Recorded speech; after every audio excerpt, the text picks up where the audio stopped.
आपण प्रार्थना करूया. देवाविषयी आपण सुंदर सदृश आभार परमेश्वर आशीर्वादी परमेश्वर तुमच्या वचनात चालत प्रत्येकाला साहित्य ही प्रार्थना तुमच्या प्रभूच्या नावाने करतो. हालेलुया. आपण वचन घेऊया मत्ती 24 अध्याय वचन 35. मत्ती 24 अध्याय वचन 35. आकाश आणि पृथ्वी नाहीशी होती, हे नाहीसं होणार, परंतु माझी वचने नाहीशी होणार नाही. आपण प्रभूमध्ये येणारी हर एक व्यक्ती आणि या पवित्र शास्त्रामध्ये अशी उदाहरणं दिलेली की आकाश आणि पृथ्वी हे नाहीशी होईल, पण देवाचं वचन नाहीसं होणार नाही. हे सगळं नाहीसं होते, तुम्ही मी सगळे नाहीसे होतील, पण हे पवित्र शब्द हे कधी नाहीसे होणार. आता हे जे वचन प्रभूचं आहे ते आपल्याला भेटले नाही. मोशेला जेव्हा 10 आज्ञा दिलेल्या होत्या, तर त्याच्यात मी 2च आज्ञा देतो. तर आहे तर 10 आज्ञा, पण त्याच्यात इम्पॉर्टंट मध्ये देवावर प्रेम करणं, देवाचं वचन आत्मसात करणं, देवाच्या मार्गावर लक्ष देणं, या आज्ञामधल्या 2 आज्ञा आपण पहिली सुरुवात करूया. ही एकच पहिली त्याच्यातलं आज्ञा 1. निर्गमन अध्याय 1 ते 2 आज्ञा. हालेलुया. म्हणजे लक्षात आहे. निर्गमन 20 अध्याय वचन 1. आणि देव हे सर्व शब्द बोलला. वचन 2. ज्याने तुला मिस्र देशातून दास्यगृहातून ते आणले, तो मी परमेश्वर तुझा देव आहे. सर्व मानवाचा देव परमेश्वर आहे. तुमचा कोणता देव आहे? यांचा देव मूर्ती आहे. बरोबर. आता लांडीवर येईल शनिवार रविवार वस्तीला माहेरी. तुम्ही जर बायबल वाचत असतील आणि एकाच देवाचं भक्त तुम्ही असतील, तो म्हणजे स्वर्गीय परमेश्वर. तो कोणी या मूर्तीकडे जाणार नाही. कोणाला जायचं ते जा, मी हे तुम्हाला बंद करत, पण देवाचे जे नियम आहेत हे तुमच्या स्वतःसाठी फार फार कठीण आहेत. न यो काळ आहे पाहिजे ते प्रकटीकरणामधले वचन देतो तुम्हाला 16 अध्यायामध्ये. आणि तिथे ती वाटी पडेल तेव्हा एक घाणेरडे फोड येतील. आता तुम्हाला बायबलची ओळख झाली की नाही झाली? झाली नाही. मग तुम्हाला एका देवाच्या मागे लागायचं आहे का मूर्तीच्या मागे लागायचं? मानवाच्या निर्मितीच्या मागे लागायचं आहे की ज्याने तुम्हाला बनवलंय त्याच्या मागे लागायचं? कोणाच्या मागे लागणार? तो देव आहे का? ती मूर्तीच येणार ना? मूर्ती येणार आहे का मर्यामाता येणार? मर्यामाता येणार असतात ते मी पण धावत असतात. जर तुम्ही स्वतःहून, आता मला फक्त त्याचं उदाहरण घ्या, तिथे फुकट मध्ये ती मर्यामाता येणार का? माऊली येणार, मूर्ती येणार का? फुकट मध्ये येणार का? मला काय बोलत नाही, काहीतरी बोला ना. पैसे खर्च करायला लागेल की नाही लागेल? मला फक्त इकडे सांगा, या मंडपात तुम्हाला किती खर्च करायला लागेल? तो 2 दिवसाच्या मंडपात मला 1 लाख रुपये खर्च करायला लागेल. जास्त मी पण सांगतो 1 लाख रुपये. त्याच्यात कोण बसणार? आणि इथे तुम्हाला पक्क माहिती आहे ती घाणीची जागा आहे. कचरा कुठे टाकतात? तिकडे सगळं मासलीची घाण पण टाकतात आणि तिथेच तुम्ही पवित्र वस्तू किंवा पवित्र देवाची उपस्थिती तिकडे बसते. देव कधी ना घाणीच्या जागेवर बसत नाही, सैतान बसतो. प्रकटीकरणामध्ये 12 अध्याय 17 ते 18 वचनामध्ये तुम्ही जरा वचन घ्या. मग मी तुम्हाला सांगतो की ती मर्यामाता आहे की ती मूर्तीचं जागा तिकडे बदलेली. मूर्त्या फेकण्याची जागा आहे, ती अधोलोकाची जागा आहे. प्रकटीकरणामध्ये आपल्याला सत्य इकडे शिक्षण आहे. तर एजिकेल मध्ये 28 अध्यायामध्ये भर समुद्राच्या आतमध्ये दिसली. आम्ही एवढं वर्ष जर बायबल शिकत आहे तर आमच्यात परिवर्तन होत आहे? नाही, तर शेवटच्या काळामध्ये आपल्या सगळ्यांना त्याचं परिणाम भोगावं लागेल. इकडे 1 रुपया खर्च होत नाही, बरोबर? मग तिथे आपल्या खिशातले पैसे जाणार, तुमचा एक दिवस तो कम्प्लिटली 2 दिवस त्या धंद्याचा दिवस जाणार, तर देव तुम्हाला आशीर्वाद देईल का? तुम्ही स्वतः विचार करा, मला सांगा. एक ते धंदा होत नाही आणि धंदा होत आहे तर त्या धंद्याची खोड आम्ही काढत आहे. स्वतः बुद्धीचा वापर करा. किती पैसे वेस्ट होणार तिथे तुम्ही फक्त बघा. किती तास तुमची प्रार्थना असणार तिथे, मला सांगा. पाहुणेच येणार जोडीला नाही खावाला, सगळे येणारच की नाही ते पाहिजे. मी नाही सांगत नाही, मी विरोध करत नाही, मी नफरत नाही, परंतु जर देवाला जर तुम्ही बोलवले तर भविष्यात तुमचे खूप मोठी फायदे होते. मग ते 25 मध्ये ना 31 पासून ते 46 वचन बोलवा तुम्ही त्यांना. रस्त्यावर लंगडे मुले पांगडे ज्याही गरीब गरजवंत आहे, ज्याच्या घरात घास नाहीये त्यांना द्या. तर मी तुम्हाला सांगेन की येशूची आई आहे. येशूची आई माझ्या जोडीला आहे. मी मूर्तीला मानत नाही, मी माऊलीला मानत नाही, मी आईला मानतो. बायबलमध्ये माऊली म्हटलेलं आहे. असं म्हटलेलं आहे. काय म्हटलेलं आहे? येशूची आई ना आपली आहे. योहानमध्ये 19:25 पासून वाचा. मला दिलेली आई आहे, तिने तिच्याद्वारे पवित्र आत्मा आपल्याला दिला.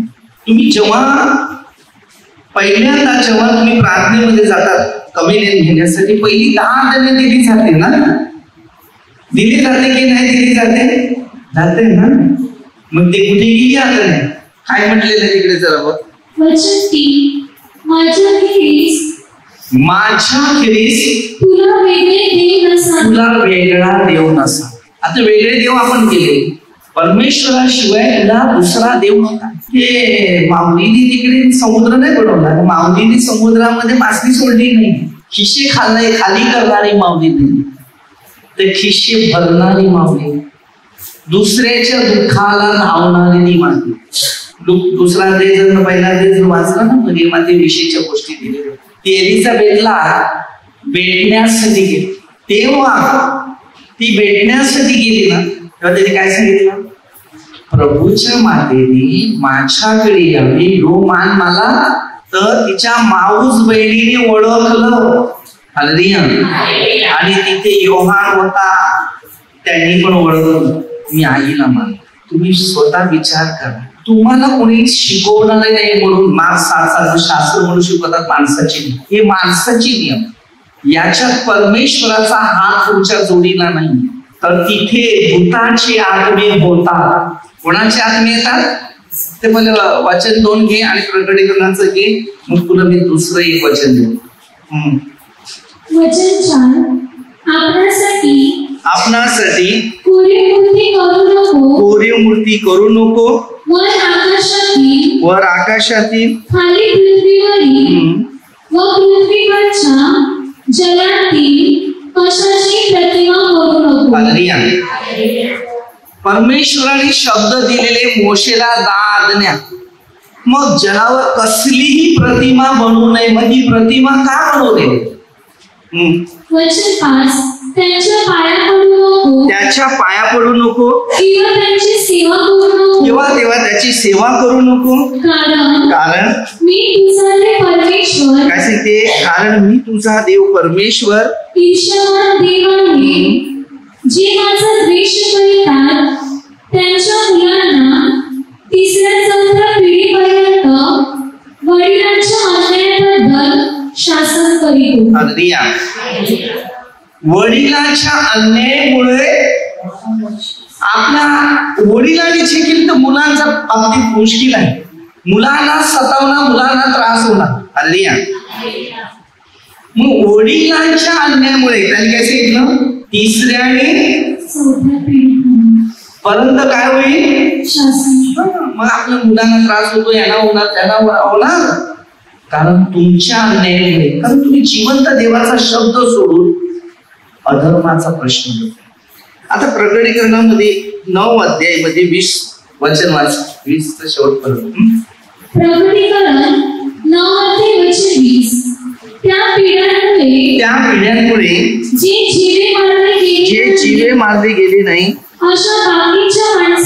असे बाकीच्या माणसाने आपल्या हातच्या कृत्याविषयी पश्चाताप केला नाही, म्हणजे भूतांची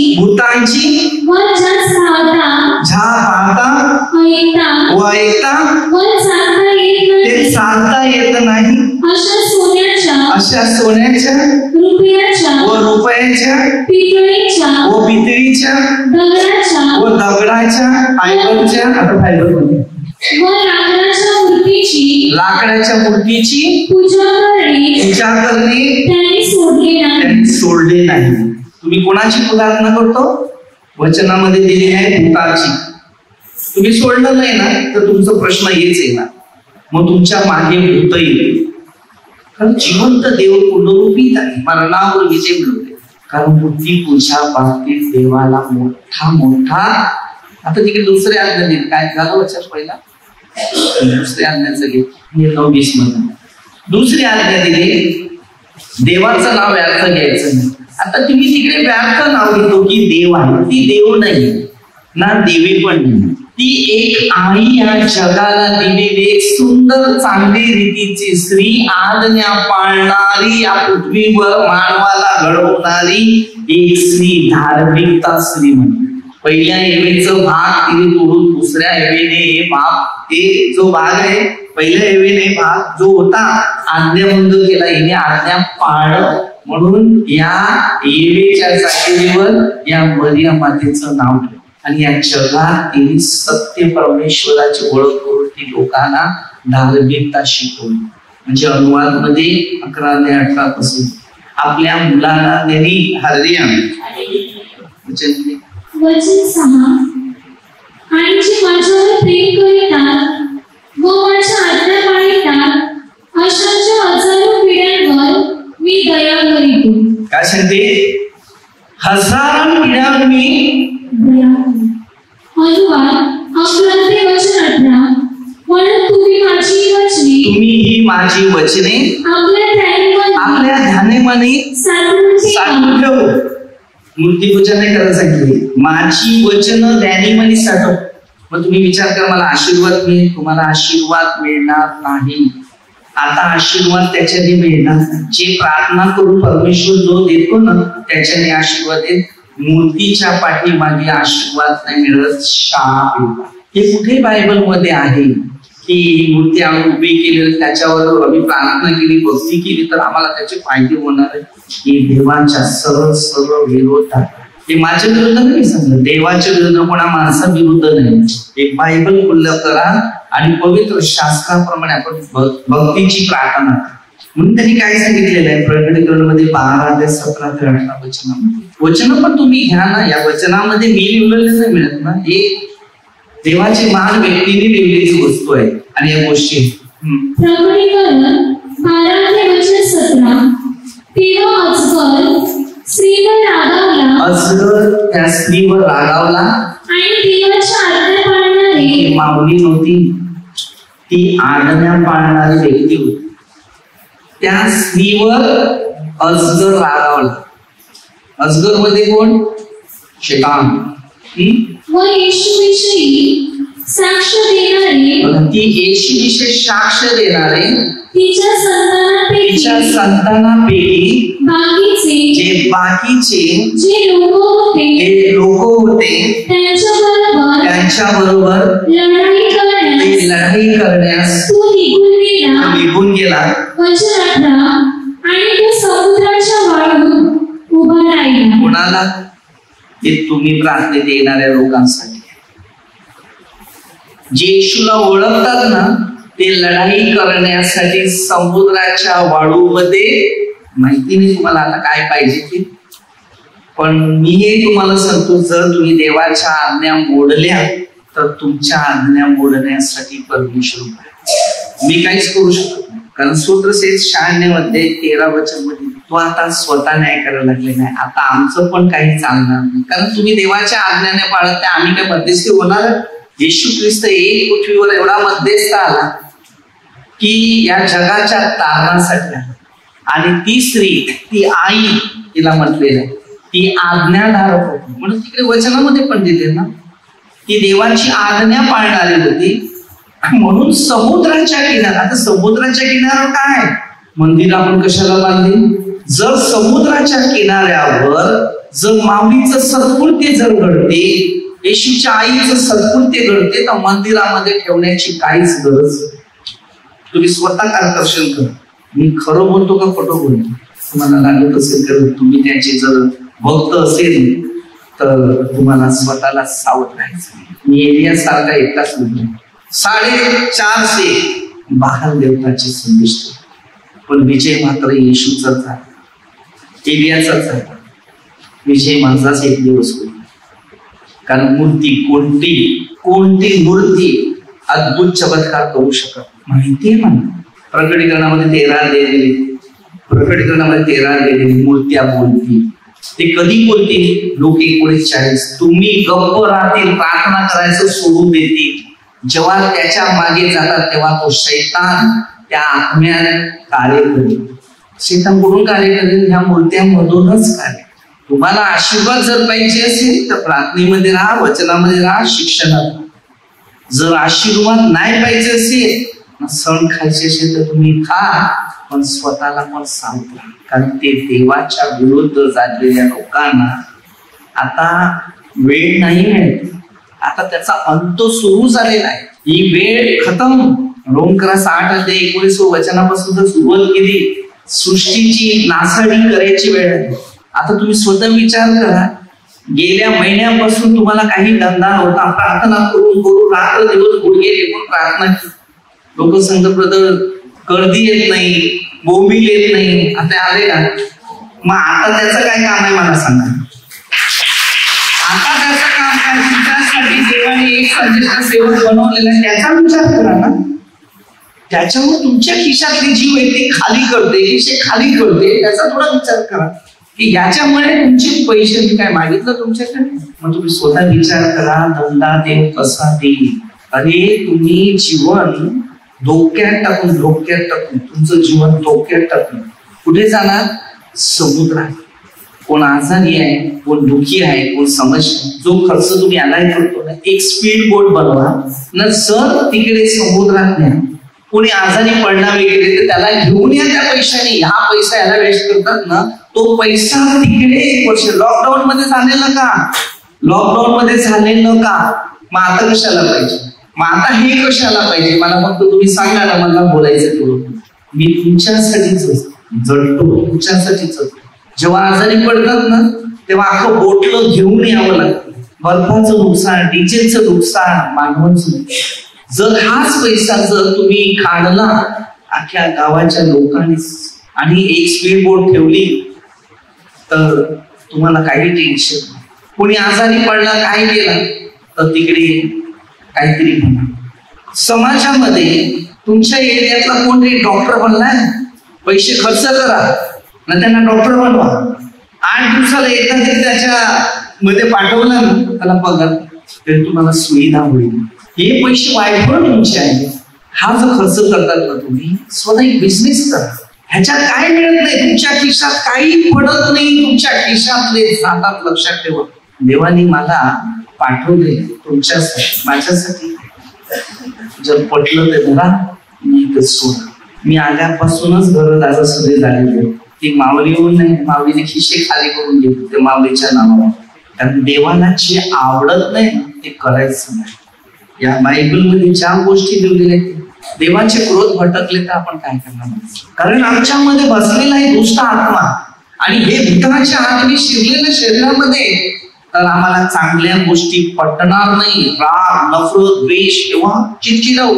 मार्क 5 अध्यायामध्ये तुम्ही बघितलं, माझं सत्य जे शिकवण आहे ते मी शिकतो. आज किती वर्ष आपण ह्याच्यात पडणार. मग स्वर्गात जायचंच नाही, अधोलोकातच जायचं. तुमच्या घरात माऊली नाही, ह्या ज्या कार्य करतात ना, समजलं ना, हे जे कार्य करतात ना, ह्या त्याला 5 रुपयाचा चहा नसा पाहिजे असेल, पाजला असेल. वर्ष ते तुमच्या घरोघर जाऊन तुम्ही त्यांना सांभाळतात, बरोबर? हे सांभाळतात तुमच्या घरोघर जाऊन. कधी एक चॉकलेट तरी घेऊन दिलं असेल का? माहिती, समज आलीच पाहिजे. तेव्हा नाटपती ज्या दिवशी सत्य समजेल, सत्य तुम्हाला बंधमुक्त करेल. कधी त्यांना विचारलं तर तुम्हाला काही खर्च आहे का, मी याला खर्च करतो तर त्यांना मी काही खर्च देऊ शकतो का, कारण त्यांच्याद्वारे शिकून कोणत्या गरीबांना खायला लावू शकतो का? हे वायफळच पैसा की नाही, वायफळ पैसा की नाही. हा, किती गरीब लोक आहेत मी तुम्हाला सांगतो. Hallelujah, hallelujah. हे बघ, ही मुलं तिथे खाण्यासाठी लाईन लावतात ना. आज तुमच्या मधले एक बाई पापलेट, छोटी छोटी पापलेट होती आणि अंड्याची भाजी, हे लोक तिथे दान घेऊन आले आणि त्या मुलांना खायला. ह्याला खर्च करा ना तुम्ही, फायदा नाही. संजयच्या बोटीचा हमेशा दान त्याचं निघते. एवढ्या बोटीचे पैसे तुम्ही काढून किती गरिबांची घरं बांधून दिली. द्या कोणाला घर बांधून, द्या कोणाला व्यवसाय, द्या कोणाला काहीतरी रेशन पडेल भरून. मग मी तुम्हाला सांगेन, माऊली तुम्हाला पाव, माऊली नाही मध्ये पाव, जिथे डोळ्याने दिसते तिथे बघा. तुमच्या बाजूला पण किती गरीब आहे.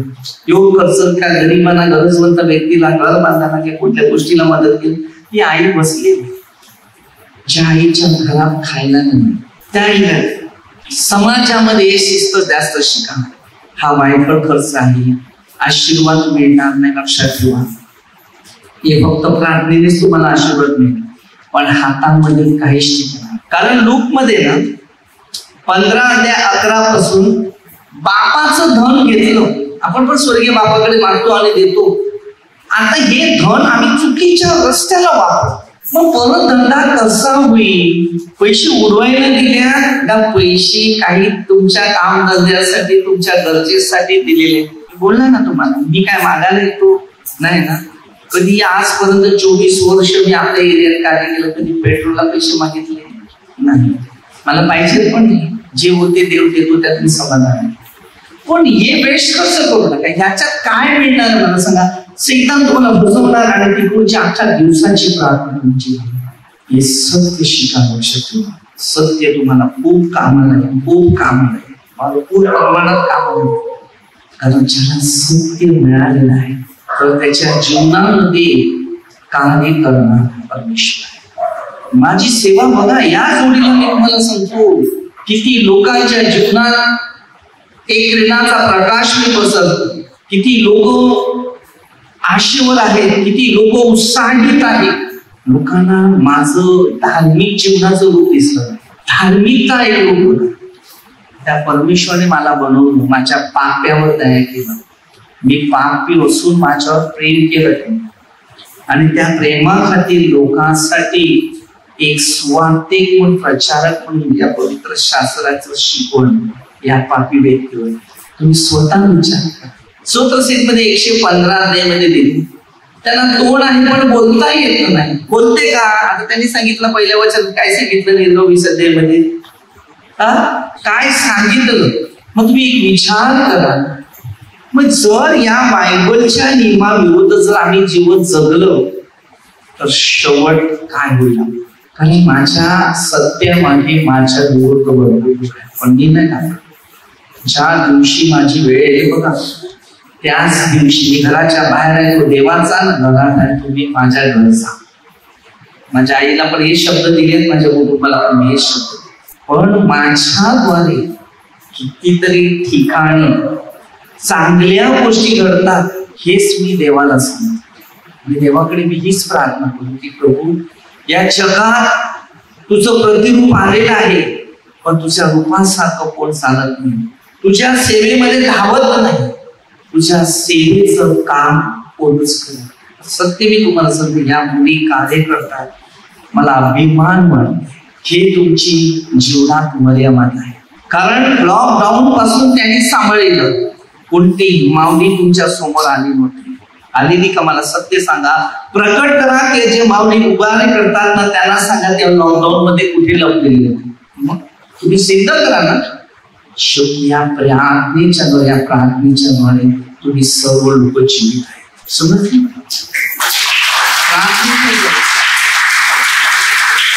आणि ह्याच्याने तुमचा फायदा होते का नुकसान होते तुम्ही विचार करा. तुमच्या खिशात ते पैसे निघतात की नाही निघतात, निघतात की नाही निघतात मला पण त्याच्यातून काय मिळणार आहे ते फक्त मला विचार. असं करा, तुम्ही तरी प्रार्थनेत येणार आहे, तुम्ही असं करा. तो दिवस तुम्ही असं साजरा करतात ना, किती गरीब लोक आहेत पाहिजे ते मी पाठवतो तिकडे. मांडव घालवा नाही आणि आणवा तिकडे, सगळ्यांना आणा बसवा ताळपत्रीवर, तिकडे नको बऱ्या चांगल्या जागी, आणि त्यांना बसवा आणि खायला द्या, त्यांना खायला द्या, घास द्या. नसेल तर माझ्या बरोबर चला, पाहिजे तेवढी गरीब पोरं बिचारे रस्त्याला जाताना हात करतात ते एवढं आनंदाच्या गोष्टी का ती मुलं नाही मिळत. हा माझं मत ते नाही की मूर्तीला जो खर्च करतात ना तो खर्च त्यांना. प्रभू येशू योहान 6 मध्ये 5,000 लोकांना भोजन दिले, पंक्तीने बसायला खायला काही नाही, परंतु प्रभू लोकास्तुती केली. 2 मासे एका पोराच्या हातातून घेतले ना, 5 भाकऱ्या घेतल्या आणि लोकास्तुती करून घातली. मला सांगा ती पवित्र मर्याचं तुम्ही किती भक्ती करतात. आपल्या घरात दारू येते की नाही त्या सणाला, बियर दारू येते की नाही, मला एक शब्द बोलत बरं नाही म्हणतो, नशा आपल्या घरात असते की नाही. मग कोणता आहे, सैतानी शक्ती आहे का ती पवित्र आत्म्याची शक्ती, नक्की काय मला सांगा. मग मी तुम्हाला डिटेल देतो. कारण येशूला काहीच नाही, शैतान पाप. गलिती मध्ये 5:17 ते 21 वचन वाचा. मग तुम्हाला मी सांगतो, अशी कर्म करणाऱ्यांना देवाच्या राज्यात वतनच नाही.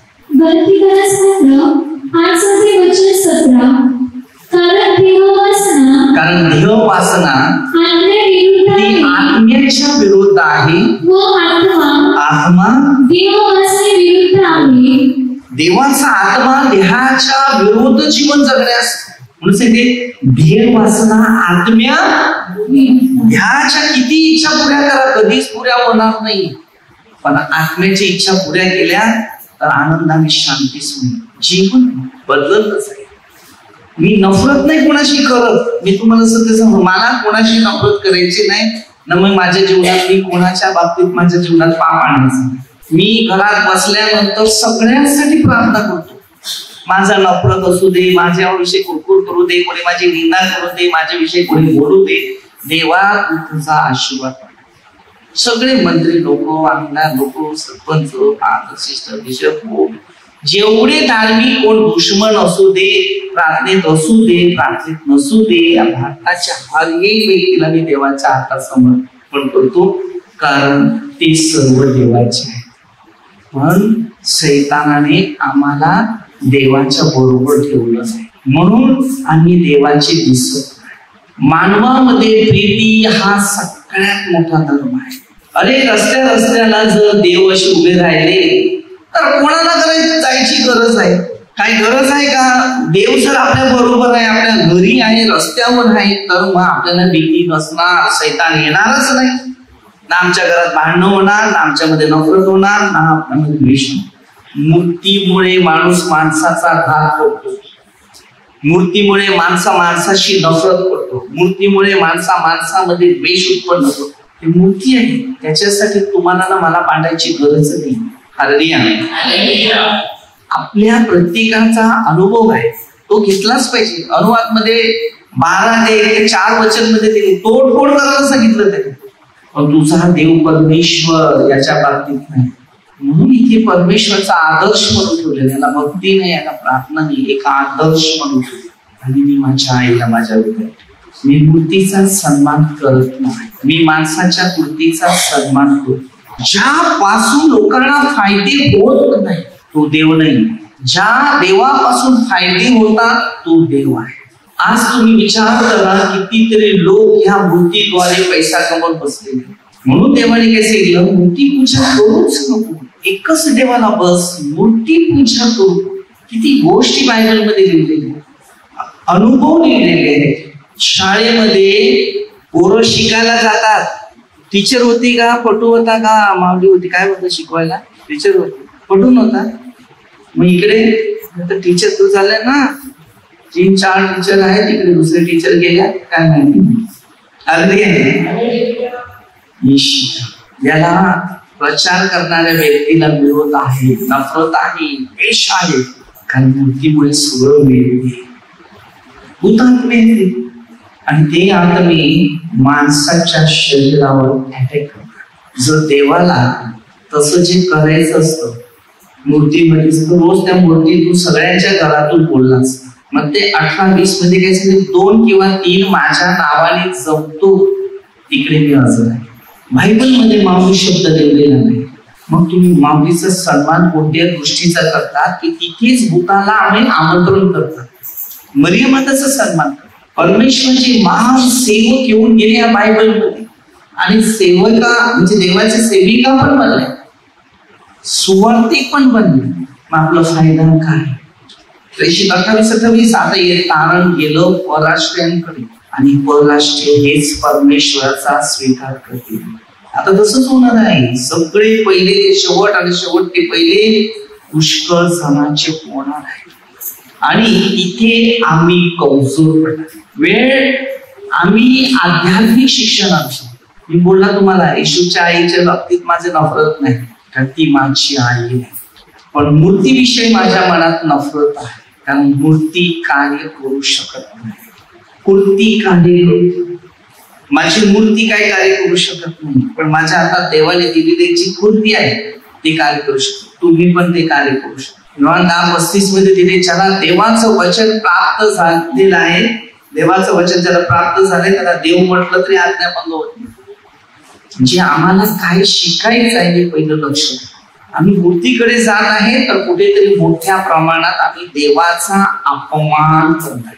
आपण येशूच्या आईकडे सगळं मागतात की मला धंदा दे, नोकरी दे, पैसा दे, काम दे, माझ्या घरात आर्थिक परिस्थिती कमजोर झालेली आहे. तेव्हा आई प्रभू येशूकडे विनंती करते आणि सांगते, भले योहान 2 अध्याय तुमच्या डोक्यात असेल तरी पण खरा मध्यस्थ येशू ख्रिस्त आपल्या पित्याकडे, पिता, पुत्र आणि पवित्र आत्मा तिघा मिळून तो आहे आणि या पृथ्वीमध्ये चांगली स्त्री जी आहे ती मरियम. आम्हाला सत्य मार्ग जीवन येशूच्या द्वारे शिकायला. मग अद्याप आम्ही पुन्हा त्याच्यात का जाता? पेत्राच्या 2 पत्रामध्ये 2 अध्याय वचन 22 तर वचन घेऊया. पेत्राचे 2 पत्र 2 अध्याय वचन 22. आपल्या वकालीकडे परतलेले कुत्रे, काय सांगते? परतलेले कुत्रे व अंग धुतल्यानंतर गाळ्यात लोळण्यास परतलेली डुकरे अशी जी खरी म्हण आहे तिच्यासारखी त्यांची गत झाली आहे. आता आपण तिथे रस्त्यात उतरलं तर आपली गती हेच होणार. बायबल असं सांगते. नीतिसूत्र 26:11 घ्या. नीतिसूत्रे 26 अध्याय वचन 11. जो मूर्ख आपला मूर्खपणा पुन्हा करतो तो आपल्या ओकीकडे परतणाऱ्या कुत्र्यासारखा आहे. म्हणजे आपलं भविष्य कुठे जाते? आम्ही इथे पवित्र आत्म्याचं जे शिक्षण घेतो, वचनाचं शिक्षण घेतो, सेवेचं शिक्षण घेतो, कार्याचं शिक्षण घेतो ना, परत आम्ही एका दिवसात कुठेतरी बदलतो. लक्षात ठेवा, बायबलच्या नियमात चालायचंय तुम्हाला. माझे नियम नाही, मीने तुम्हाला शिकवते. जे काय वचन आहे तोच पवित्र आत्मा शिकवतो. त्यावर सगळ्यांना मुलगी भेटायच्या. फिलिपियर 2:10. शेवटला सगळ्यांना या बायबलच्या आधारित जीवन जगायचं आहे. तेव्हा विश्वास राहणार नाही लोकांना, कारण विश्वासच सगळ्यांची कमजोर होत चालली. नफरत, निंदा, द्वेष, प्रकरण 12 सैतान आपला काळ थोडायचा तुमच्याकडे. आज अनेक लोकांना भडकवले, अनेक लोकांना बाहेर काढायचा प्रयत्न करला. तरी तुम्ही थोडासा आचार विचार आणा, आणि जर तुमचा आचार विचार आणलेला असेल तर तुमचं भविष्य पवित्र आत्म्यामध्ये कार्य करणार. पवित्र आत्मा काय कार्य करतो ते शिका, मग तुम्हाला मी समजेल काय आहे प्रभूचं वचनामध्ये, काय मार्ग आहे, प्रभूची उपस्थिती काय, त्या परमेश्वराने मला काय गिफ्ट दिलेलं आहे हे तुम्हाला नंतर समजेल. म्हणून योहान 38, या मूर्तीकडे ओढू नका, तुमचं भविष्य सांभाळा. आम्हाला काय नाही. ते बघा, जेवण दिलेलं आहे, जेवायचं का उपवास करायचा तुमच्या हातात. तुमचे पैसे तुम्हाला जर खाली करायचं आहे, गरिबी वाढवायची असेल तर तुम्हाला कुठे जायचंय ते जा. कारण तुम्हाला दबावासाठी का प्रेशर तुमच्यावर आणण्यासाठी आम्हाला हक्क नाही. आम्हाला फक्त बायबलचं शिक्षण देणं, मार्गदर्शन करणं, तो एवढा हक्क देवाने दिलाय, तो तुम्हाला देतो. बाकी तुमच्या हातात आहे. चपला काढून आल्यात, घालून जायचंय, काय करायचा हा तुमचा प्रश्न आहे. आणि या सत्य मार्गानुसार, या बायबलच्या नियमानुसार वागायचं न वागायचं तो प्रश्न आहे. पैसे तुमचे आहे, तुमचं शरीर आहे, तुमचं सर्व. शेवटला मग ते 12:36 शेवटला न्याय द्यायचा आहे, तो तुम्हाला द्यायचा. मला माझा न्याय शेवटला द्यायचा आहे, तो मला द्यायचा.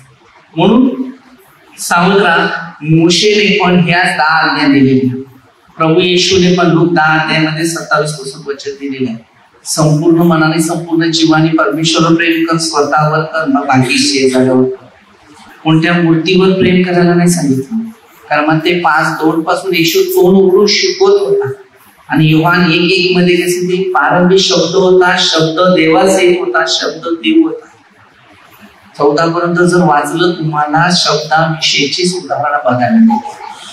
टाइम नाही तर वेळेचा नेहमी उपयोग करा, कारण आता जो काळ येणार आहे तो काळामध्ये फार कठीण परिस्थिती. एक दिवस मोजा, एक सेकंद मोजा, एक मिनिट. आणि आज आपल्याकडे पैसा आहे म्हणून आपण काय करू शकतो, पैसे संपल्यावर आपण काय करू. आता तर बघता की किती लोकांना खायला नाही. आज स्वतः तुम्ही विचार करता की कर्ज आहे, हप्ते कसे करायचे. मग याला त्याला वाईट गोष्टीला जो पैसा खर्च करतात तोच पैसा सांभाळा आणि त्याच पैशाने तुम्ही हप्ते भरा बँकेचे, किंवा त्याच हप्त्याने त्याच पैशाने काहीतरी घरामध्ये एक वस्तू आणून ठेवा की आपल्याला याची गरज आहे. तो पैसा तिकडे वापरतात ना, तर 10 किलो तांदूळ तरी घरात आणून ठेवा, तेवढे तुमचेच फायदे होईल. पण त्याच्या मागे फायदे नाही होणार. तुमचं खिशे खाली होती, टेन्शन वाटेल, अरे आज चिकन खायचं नाही, आज चिकन खा, मटन खायचं नाही, मटन खा, कारण तुम्ही मनाचे राजे, तुम्हाला पाहिजे तेव्हा. पण सणाचा मोहार पडण्याचा दिवस असेल त्याच्यात कधीच मोहाला पडू नका. तर प्रभू येशूने मत्ते 6:9 पासून प्रार्थना शिकवलेली आहे. आम्हाला मोहात पडतो. रोजच्या भाकरीचा उल्लेख दिलाय. या एकाच प्रार्थनेने पूर्ण पवित्र शास्त्र उभारलं जाते आणि याच्यातूनच आमची मानसिक परिस्थिती सुधारली.